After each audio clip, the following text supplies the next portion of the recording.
ابن اسحاق نے بھی لکھا ہے, ابن اشام نے بھی لکھا, البدایہ والنہایہ میں بھی ہے. کچھ تو لوگ ایک ایک دو کر کے مسلمان ہوئے نا, کچھ قبیلوں کے قبیلے مسلمان ہوئے. بنو عراش ایک قبیلہ تھا, اس کا ایک شخص مسلمان ہوا, پھر سارا قبیلہ مسلمان ہوا. وہ کہتے ہیں میں نا مکہ مکرمہ آیا. یہ وہ دور تھا جب نبی پاک علیہ السلام نے ابھی اعلان نبوت فرمایا تھا, اور وہ اسلام پر غربتوں کے دن تھے. سارا مکہ جب جتھا ہو جاتا ہے پھر تو بندے کی بڑی بات ہوتی ہے نا, اور جب ایک ایک دو سنگی ہو تو پھر مشکل ہوتا ہے. غربتوں کے دن تھے. کہتے ہیں میں مکے آیا, میں چھوٹا سا کاروباری تھا, بیوپاری تھا, تاجر تھا. میں گاؤں سے جانور خریدا کرتا تھا, شہروں میں بیچا کرتا تھا. کہتے ہیں میں نے نا 2 اونٹ یا 2 گھوڑے, مختلف کتب میں مختلف لفظ ملتے ہیں. کہتے ہیں وہ 2 اونٹ میں گاؤں سے لایا, مکے میں نے بیچنے تھے. جب میں مکے پہنچا تو پہلی ملاقات ہی ابو جال سے ہو گئی. مجھے کہنے لگا یہاں ایک شخص نے دعویٰ کیا نبوت کا, اس کے قریب نہیں جانا.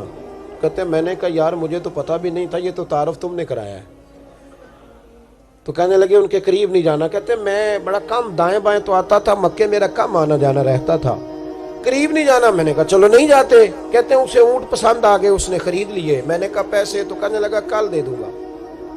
اگلے دن میں اس کے گھر لینے گیا تو کہنے لگا کل دوں گا. ہوٹل بھی نہیں ہوتے تھے, پردیسی بیچارے, بڑے ان کے لیے مشکلات ہوتی تھی کسی دوسرے شہر میں رہنا. کہتے میری کل جمع پونجی بھی وہی تھی جو میں نے لگا دی.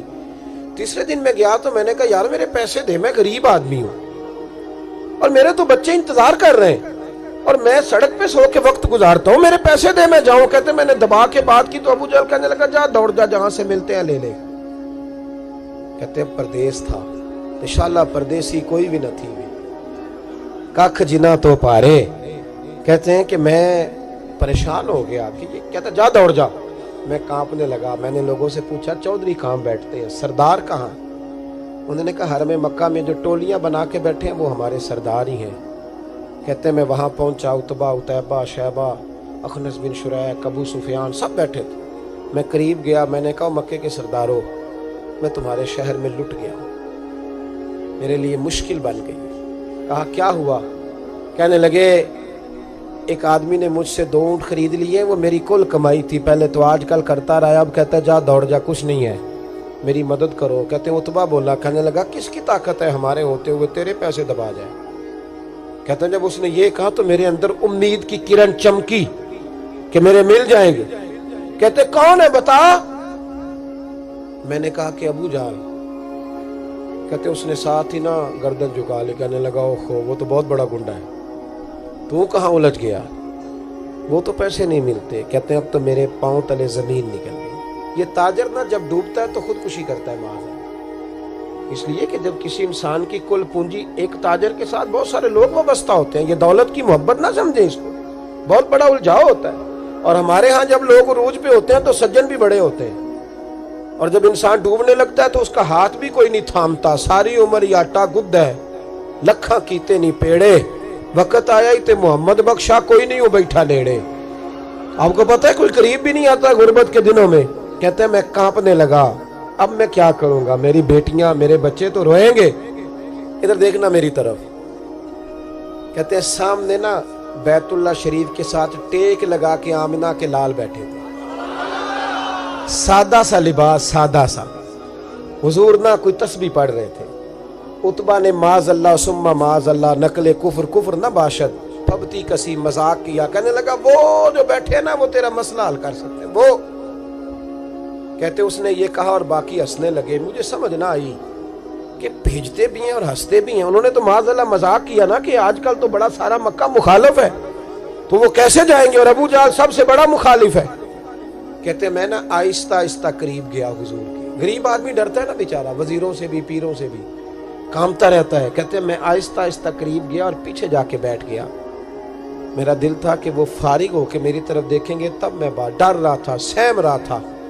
لیکن کہتے میں قربان جاؤں, ابھی میں پورا بیٹھا بھی نہیں تھا کہ مدینے کے چاند نے میری طرف رخ پھیر لیا. حضور نے رخ پھیرا اور کہتے ہیں 2 جملے نبی پاک نے کہے تو مجھے یوں لگا جیسے پردیس میں مجھے میری ماں مل گئی ہو. کہتے ہیں 2 جملے, میں کھل کے رویا. 2 جملے صرف. پہلا جملہ محبوب نے فرمایا پردیسی لگتے ہو, اور دوسرا فرمایا پریشان لگتے ہو. ایک باری میریاں اکھیاں چوں ਉਹਨਾਂ ਨੇ ਅਥਰੂ ਪੂੰਝੇ ਸਨ। ਹੁਣ ਤੇ ਚਸਕਾ ਪੈ ਗਿਆ ਰੋਣੇ ਦਾ,